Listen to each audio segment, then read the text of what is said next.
बना करके हृदय में हम प्रेम मंदिर, बना करके हृदय में हम प्रेम मंदिर, बना करके हृदय में हम प्रेम मंदिर, बना करके हृदय में हम प्रेम मंदिर।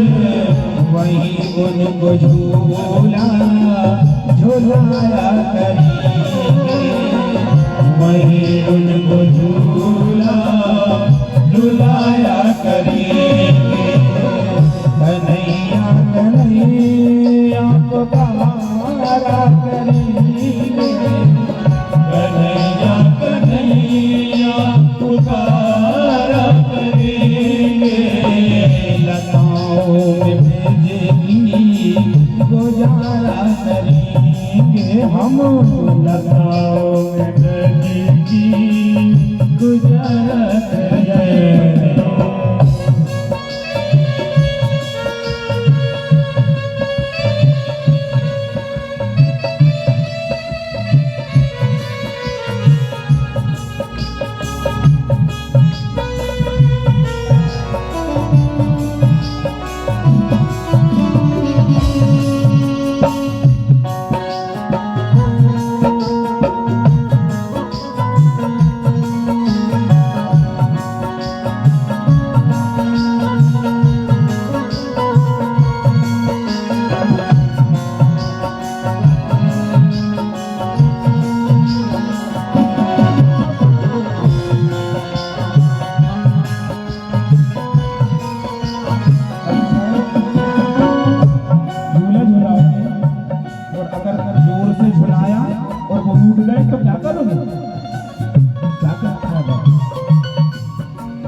क्योंकि मुझे झूला झुलाना नहीं आता, शायद जोर से झूला दिया नाराज हो गए तो झूलेंगे हमसे बाके बिहारी, झूलेंगे हमसे वो बाके बिहारी। चरण पर उन्हें मनाया करेंगे हम, चरण पर मनाया करेंगे।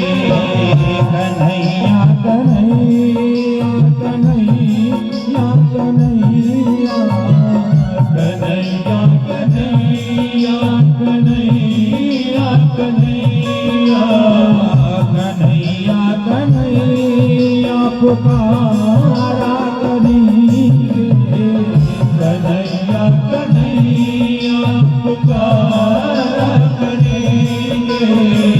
लताओं में भेजेगी गुजारा करेंगे हम, लताओं में भेजेगी गुजारा करेंगे हम, लताओं में भेजेगी गुजारा करेंगे हम, लताओं में भेजेगी गुजारा करेंगे।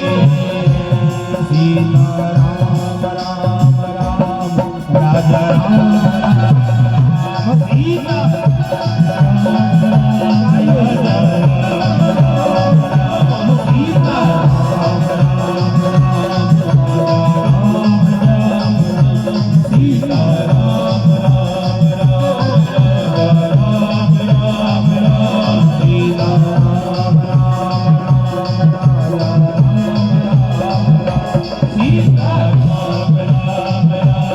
राम राम, सीता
कोटि ब्रह्मांड नायक उस परम तत्व परमात्मा भगवान कृष्ण की वांगम की मूर्ति भागवत को प्रणाम करते हुए भगवान राधा कृष्ण के चरणों में दंडवत प्रणाम। माँ जगत जननी जगदम्बा पराम्बा खेड़पति सरकार के चरणों में दंडवत प्रणाम करते हुए मंच पर विराजमान ब्राह्मण देवता, संगीत के माध्यम से संगीत की कथा में रस भरने वाले संगीतकार बंधु, कथा के मुख्य यजमान, श्रद्धामती माताएं, बहनें, ज्ञान स्वरूप भक्तजन, सभी को भगवत भाव से प्रणाम करते हुए ये कुछ भगवान का नाम चर्चा कर लेते हैं। वस्तुतः आज चर्चा करने का समय तो नहीं है, कथा काली विश्राम हो चुकी है, किंतु फिर भी लास्ट सीन याद रहता है। मोबाइल चलाते हो कितने बजे तक, आप कितने बजे ऑन हुए इससे कोई मतलब नहीं, ऑफ कितने बजे हुए वो दिखता है।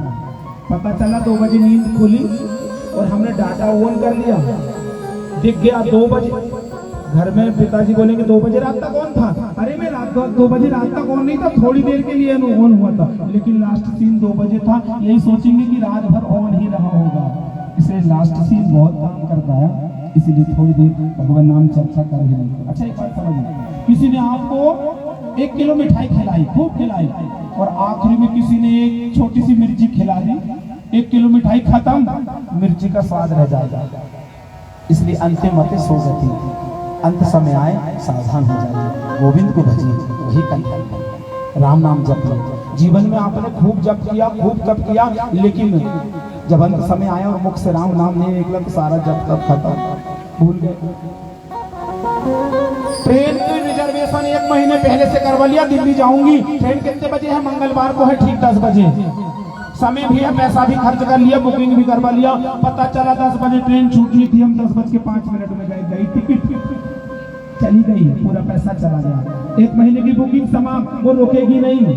इसी तरह ये संसार की गाड़ी चल रही, ये किसी के लिए नहीं रुकेगी। आप इससे जुड़ जाइए, आप इसमें आके बैठ जाइए। ये संसार, ये रिश्ते, ये नाते, धर्म प्रेमी बंधु, एक ट्रेन में जैसे हम सफर करते हैं ना, हम यहाँ से दिल्ली ही जाना है, तो हमारे ट्रेन के डिब्बे में हमारी सामने वाली सीट में एक हमें नया यात्री मिला, उससे हमारा संबंध जुड़ गया। पता चला उसका स्टेशन आया, बैतूल वो उतर गया, दूसरा यात्री आया, उसके साथ संबंध जुड़ गया। पता चला उसका स्टेशन आया, वो भी चला गया।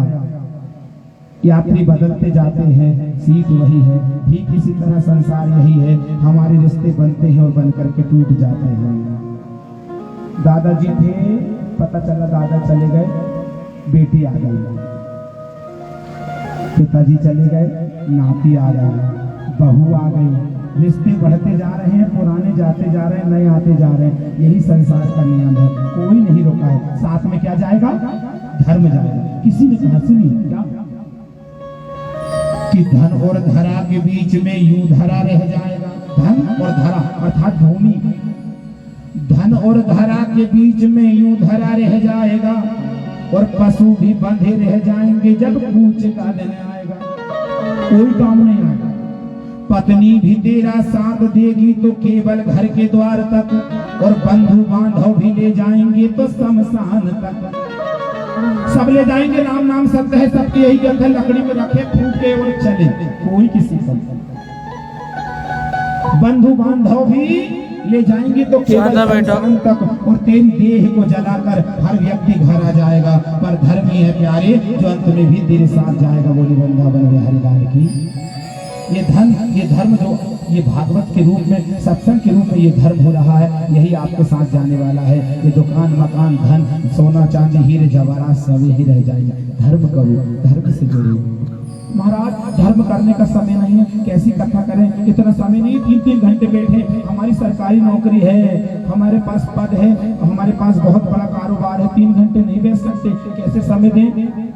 जप करो, नाम जप करो, जहाँ बैठे हो वही गोविंद का नाम जपो, प्रत्येक सांस में गोविंद का नाम जपो, वही आपकी भक्ति है। अब डॉक्टर कहे, महाराज मैं 3 घंटे अगर बैठ जाऊं, पता चला मेरे घर मरीज आया है, तो मैं 3 घंटे पूजन करता हूँ, तो क्या डॉक्टर को 3 घंटे पूजन करेगा तो पुण्य मिलेगा? बोले नहीं नहीं, उसके लिए व्यवस्था है। क्या कोई अगर किसी पद में है, कोई किसी का समय नहीं, जैसे डॉक्टर अगर पूजन करता है, डॉक्टर का नियम है 3 घंटे तक पूजन करूंगा, उससे पहले नहीं उठूंगा। पता चला मरीज आया, डॉक्टर साहब जल्दी उठो, अंतिम सांसें ले रहा, डॉक्टर पूजा ही कर रहे हैं, पता चला मरीज गोविंदाय नमो नमः। ऐसे डॉक्टर के कोई डॉक्टरी कोई मतलब के नहीं, वो पूजन पाठ उसकी सब फेल हो गई, सब समाप्त हो गई। डॉक्टर का धर्म क्या है? अगर पूजन कर रहा है उसी समय कोई मरीज आ जाए, तुरंत पूजन से उठ जाए, ये भाव करे कि मेरे घर में ये मरीज नहीं आया है, ये दरिद्र नारायण आया है। दरिद्र नारायण के नाम पर जो भी सेवा करेगा, इंजेक्शन दवाई जो करेगा, सुखदेव कहते हैं परीक्षित, वही सारा कार्य भक्ति में गिना जाएगा। वो फिर व्यापार में नहीं, वो भक्ति में गिना जाएगा। हम किसी राजनीतिक कार्य में, किसी धार्मिक कार्य में, सामाजिक कार्य में लगे, हमारे पास समय नहीं है गोविंद की इस पुण्यमयी समय देने का, तो आप समाज के कार्य करिए, लेकिन ये सोच करके करिए कि मैं मेरे नारायण की सेवा कर रहा हूँ, मैं मेरी भगवती की सेवा कर रहा हूँ, तो जो भी कार्य करोगे वो भक्ति में गिना जाएगा। बोलिए वृंदावन बिहारी लाल की। सुखदेव कहते हैं परीक्षित, एक ही चाबी है, ताला भी एक है, चाबी भी एक है, घुमाने का तरीका आना चाहिए। बड़ी सुंदर। अच्छा, एक प्रश्न पूछा था परीक्षित ने, महाराज हम जो कर्म करते हैं क्या ऐसे भोगना पड़ता? बोले हाँ परीक्षित, भोगना तो पड़ेगा। हाँ महाराज, मेरे से जो अपराध हुआ मैं भोगूंगा। बोले जरूर, कोई नहीं बचा है, भोगना तो पड़ेगा। धर्म प्रेमी बंधु, कोई हाँ स्वरूप बदल जाएगा, हम बच सकते हैं, हम बच सकते हैं, लेकिन आप कहें कि घटना ही बदल जाए, कदापि नहीं बदलेगी। खूब विचार कीजिए, खूब मौसम बना है, बहुत भयंकर बादल गरज रहे हैं, मौसम बना, बारिश होने ही वाली है। अब बारिश होगी, हम घबरा गए, अब भीगेंगे। कोई सदगुरु आकर, कोई समझदार व्यक्ति कहेगा ये काम का छाता लेने चले जाए, तो छाता लेकर के जाओगे तो तुम बच जाओगे, लेकिन बारिश को तुम नहीं रोक पाओगे, वो तो होगी। तुम अपने बचने का साधन बनाओ। संसार में जो घटनाएं है वो तो घटनी ही वाली है, कोई किसी का नहीं, कोई किसी का नहीं। बस अपना है कि परमात्मा ही है गोविंद। अगर भगवान ने धन दिया है, भगवान ने सम्मान दिया है, भगवान ने हमें इतने योग्य बनाया है कि हम दूसरों की मदद आ सके, तो दिल खोल के मदद करिए। क्यों? क्योंकि किसी ने कहा अपने सुख में रोने वाले, सुख है तो भी रो रहा है, दुख है भी तो रो रहा है। अपने दुख में रोने वाले जिंदगी में मुस्कुराना सीख ले। हंसना सीख, रोएगा तो कुछ नहीं होगा। अरे अगर गिड़गिड़ाएगा तो ये दुनिया वाले तेरा हंसी का मजाक का पात्र तुझे बना देंगे, कोई कुछ नहीं। हंसना सीख ले, सुख में भी है तो भी मुस्कुरा, गम में भी है तो भी मुस्कुरा, यही कथा कह रही है। अपने सुख में रोने वाले जिंदगी में मुस्कुराना सीख ले, दूसरे के दुख दर्द में आंसू बहाना सीख ले। जो खिलाने में मजा है वो खुद खाने में नहीं, अरे जिंदगी में तो किसी के काम आना सीख ले। अच्छा एक बात बताइए, यहाँ पर आप जो प्रसाद बांट रहे हैं, जो भक्त बांटते हैं, वो चाहे तो पूरी 10 किलो जलेबी अकेले खा लेंगे, लेकिन मजा आएगा नहीं। सबको खिलाने में जो मजा है वो खुद को खाने में नहीं है। हमारी माताएं घर में भोजन बनाती हैं, हमारी बहनें भोजन बनाती हैं, परिवार में जब तक कोई खास अगर एक भी भूखा रह जाए तो उसका मन दुखी हो जाए। सबको खिला करके खुद खाती है, क्यों? क्योंकि खिलाने में मजा है, खाने में थोड़ी है। जो मजा खिलाने में वो खाने में नहीं है। धर्म प्रेमी बंधु, कथा का एक ही सार है, कुछ नहीं जाएगा साथ में, जाएगा तो केवल परमात्मा को नाम। ये जो संसार है ना, जानते हो क्या है? ये शहर है, किसका?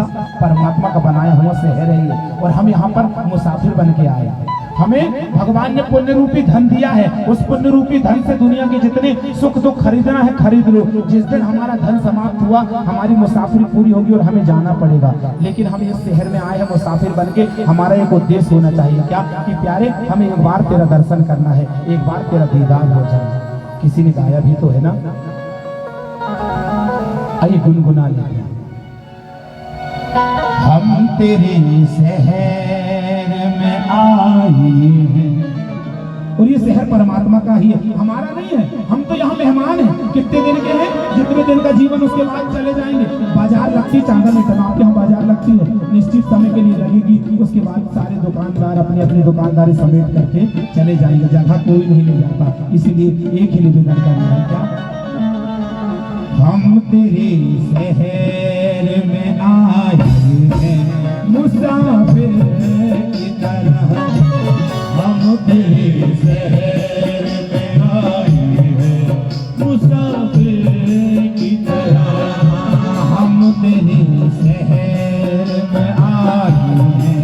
मुसाफिर की तरह हम तेरे शहर में आए हैं, मुसाफिर की तरह। हम मुसाफिर हैं लेकिन एक इच्छा है हमारी कौन सी, बस एक बार मुलाकात का मौका तो दे दे प्यारे, एक बार वृंदावन बुला ले, एक बार अयोध्या बुला ले, एक बार तेरे दर्शन पे बुला करके मुझे फिर दीदार तो करा दे, यही मेरा सार्थक होगा। हम तेरे शहर में आए हैं, मुसाफिर की तरह हम तेरे शहर में आए हैं, मुसाफिर की तरह। सिर्फ एक बार मुलाकात का मौका दीजिए, हम तेरे शहर में आए हैं, मुसाफिर की तरह हम तेरे शहर में आए हैं, मुसाफिर की तरह।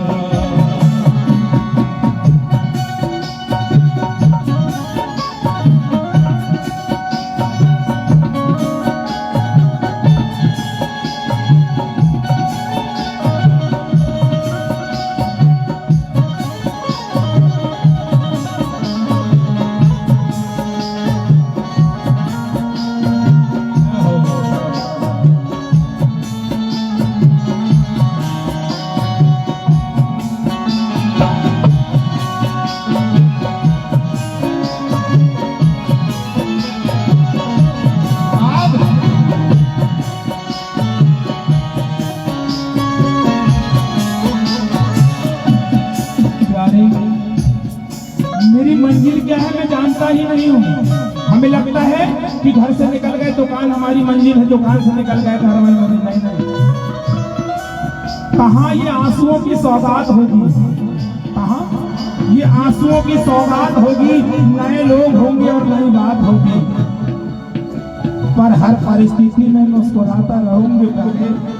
हे बिहारी जी, अगर तेरी मोहब्बत मेरे साथ होगी, अगर तेरी कृपा मेरे साथ है तो मेरा जीवन बढ़ जाएगा।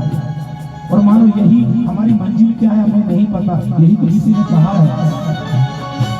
मेरी मंजिल है कहाँ, मेरा ठिकाना है कहाँ, मेरी मंजिल है कहाँ, मेरा ठिकाना है कहाँ।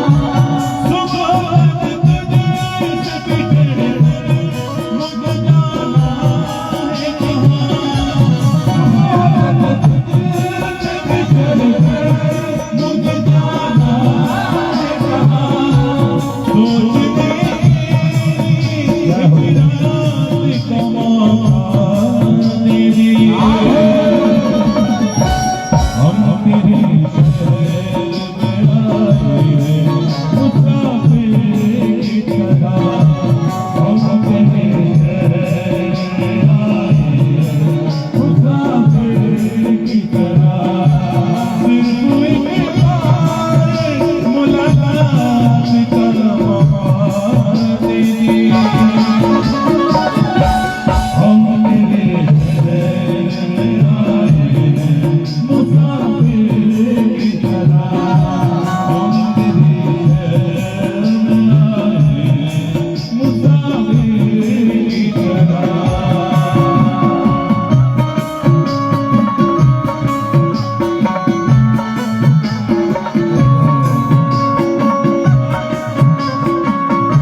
संसार में मुझे अपना कहने वाला कोई नहीं है, मैं पहचान नहीं पाता हूँ। कहता तो हूँ ये मेरा है, ये मेरा नहीं है।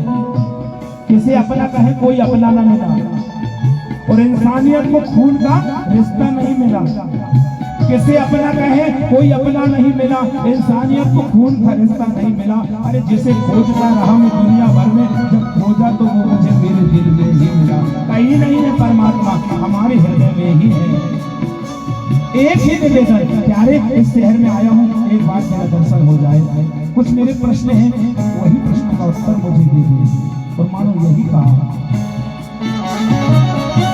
अपने आँखों में छुपा रखेंगे जुगनू में, अपनी आँखों में छुपा रखे जुगनू में, अपने दिल को में सजा रखे आंसू में, अपनी पलकों में सजा रखे जुगनू में। मेरी आँखों को भी बरसात का मौका दे दे। हम तेरे शहर में आए मुसाफिर की तरह, हम तेरे शहर में आए मुसाफिर की तरह। सिर्फ एक बार मुलाकात का मौका दे दे। हम तेरे शहर में आए मुसाफिर की तरह, हम तेरे शहर में आए मुसाफिर की तरह, हम तेरे शहर में आए मुसाफिर की तरह, हम तेरे शहर में आए मुसाफिर की तरह। और मुसाफिर बन के आए हैं तो जानते हैं क्या होगा। मुसाफिरी जब पूरी होगी, चलने की तैयारी होगी, फिर पल पल बीता जाए, मुख से जपले नमस्ते जाए। एक एक पल एक एक क्षण जा रहा है, ये लौट के नहीं आएगा। हैप्पी बर्थडे टू यू, 20 साल की हो गई यार, सबको खिलाओ। अरे खिलाओ नहीं, शोक मनाओ। 20 साल मैंने व्यर्थ में बर्बाद कर दिया, अब न जाने कितना जीवन और बचा। अब सुधर जाओ, जब जाओगे तभी सब सही। अरे आज 50 साल हो गए, हमारे विवाह का फंक्शन करेंगे, जुबली एनिवर्सरी, हाँ वो मनाएंगे, पूरे मोहल्ले को खिलाएंगे, लेकिन सत्यनारायण की कथा नहीं कराएंगे, ब्राह्मण को भोजन नहीं कराएंगे, दुनिया को खिलाएंगे, मंदिर में प्रसाद नहीं बांटेंगे। 50 साल हो गए धर्म प्रेमी बंधु, 50 साल तो हो गए, लेकिन क्या तुमने इन 50 सालों में कभी भगवान को प्राप्त करने के लिए कोई साधन किया? क्या इन 50 सालों में तुमने कभी किसी गरीब की मदद किया? क्या इन 50 सालों में तुमने कभी किसी असहाय को सहायता प्रदान की? क्या इन 50 सालों में तुमने कभी किसी गरीब कन्या का विवाह करवाया? क्या इन 50 सालों में किसी को भूखे को भोजन कराया? क्या इन 50 सालों में किसी ब्राह्मण की सेवा किया? क्या इन 50 सालों में किसी संत के चरणों में निवेदन किया? क्या इन 50 सालों में किसी भूखी असहाय गऊ के लिए तुमने चारे की व्यवस्था किया? नहीं किया। हाँ किया है ना, हर साल हमारे स्वामी 5000 की साड़ी लाके देते हैं। अगर नहीं दिए तो दरवाजा बंद, अंदर ही प्रवेश नहीं मिले। आज हमारी एनिवर्सरी हो, तुम कुछ नहीं लाओगे क्या? गिफ्ट लाना पड़ेगा। क्या करोगे उन गिफ्टों का? शरीर में रख करके नहीं, कुछ नहीं जाएगा। अरे एक कपड़ा भी नहीं जाएगा। एक बार क्या हुआ, एक सेठ बड़ा ही धनवान, बड़ा ही बलवान, लेकिन बड़ा कंजूस। एक बार एक महात्मा आया, महात्मा भिक्षा के लिए आया, बोले भिक्षाम देहि, भिक्षाम देहि। सेठ निकला, भाग यहाँ से, तुम्हारे लिए कमाते हैं क्या हम? भिक्षा, हाथ पैर इतने मजबूत है, कहीं से काम धंधा करो ना, भिक्षा मांगते हो। एक बात ध्यान रख लीजिए, अगर आपके घर में कोई भिक्षा मांगने आए, जो भले दे दीजिए, निरादर मत करिए। क्यों? क्योंकि भिक्षा मांगना कोई साधारण बात नहीं है। उसे परमात्मा ने मांगने वाला बनाया और हमें देने वाला बनाया, ये उसकी बड़ी कृपा है। अगर हमें भी मांगने वाला बना देता तो तुम क्या बिगाड़ लेते उसका? लेकिन नहीं, उसने हमें देने वाला बनाया है, तो दीजिए। कहा तुम्हारे लिए कमाता हूं क्या मैं? भगा दिया। महात्मा दूसरे दिन दूसरा पेश बना करके आया, कहा सेठ जी, बोले हाँ क्या बात है? अरे कहा मैं स्वर्गलोक से आया हूँ। सेठ ने कहा स्वर्गलोक से? बोले क्यों आया है? अरे कहा तुम्हारे जितने पूर्वज है ना उस सब की सेवा मैं ही करता हूँ वहाँ, उन्होंने आपके लिए एक मैसेज भेजा, समाचार। क्या? बोले उन्होंने कहा है कि स्वर्ग में सारी व्यवस्था है, पूरी व्यवस्था है, खाने पीने की सब कुछ, एक समस्या है। क्या? अच्छा आपके पिताजी भी ना बड़े श्रद्धावान हैं, हर एक वस्तु की केयर बहुत करते हैं, तो आपके पिताजी के लिए वहां सब व्यवस्था, मगर एक कमी है। क्या? उनका एक कुर्ता है सफेद कलर का, उसे ही पहनते हैं, दूसरा खरीदते नहीं है क्योंकि इज्जत करते हैं कपड़ों की। तो कहा वो कपड़ा फट गया है बीच में से, तो उन्होंने मुझे भेजा है कि तू जा मेरे बेटे से एक सुई लेकर के उसे कह देना कि जब वो आएगा, उसके आने का समय हो रहा, अपने साथ सुई लेकर के आ जाए, यहाँ कपड़ा सिलने में बड़ी दिक्कत जाती है। उसने कहा मूर्ख कहीं के, शर्म नहीं आती? मैं स्वर्ग सुई कैसे लेके जाऊंगा? अरे कहा एक काम करना, जेब में रख लेना। अरे कहा भैया जेब तो रहते ही नहीं, कपड़े तो सब उतार लेते हैं, कफन में जेब थोड़ी होता है। तो एक काम करना, हाथ में बंद करके लेके चले जाना। बोले हाथ में भी नहीं ले जा सकता। क्यों? मुट्ठी खुली ही जाती है, कुछ नहीं जाता। एक काम करना, अपने शरीर में किसी अंग में उसको चुभा लेना और लेके चल। बोले नहीं ले जा सकता। क्यों? यही फूंक देंगे, सब जला गूंज के यही राख कर देंगे, कुछ नहीं जाएगा। उस संत ने कहा रे मूर्ख, जब तू एक सुई भी अपने साथ लेकर के नहीं जा सकता तो ये करोड़ों की दौलत किसके लिए कमा रहा है?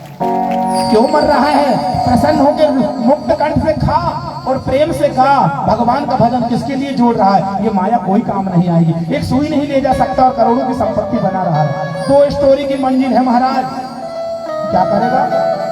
आजकल तो व्यवस्था बन गई है, वो कब्रिस्तान में भी एक ही बना दिए हैं, उसमें फूको, दूसरी जगह भी नहीं है, जगह की कमी है। न जाने कितने जल रहे हैं वहाँ, तेरे लिए जगह भी नहीं है, 2 कपट की जमीन भी तेरे लिए नहीं बची, उसका भी तो अधिकार खो चुका है और करोड़ों की संपत्ति ले जा रहा है। कुछ नहीं जाएगा प्यारे, जाएगा तो ये जो कर्म जो आप कर रहे हैं, आपने जो सत्संग किया, यही आपके साथ जाएगा, अन्यथा कुछ नहीं जाएगा। अगर भगवान ने हमें धन दिया है, धन का सदुपयोग कीजिए। 1 रोटी कम खाइए, लेकिन 10 रुपए परमात्मा के नाम का एक गुल्लक लाइए, उसमें डालिए और उस धन को क्या करिए? जब भी कोई आयोजन हो, जब भी कहीं सत्संग हो, जब भी कहीं यज्ञ भागवत हो या हमें करना हो, गुल्लक को तोड़ लीजिए। 365 दिन होते हैं, 10 रुपए तो बचा ही सकते हैं यार।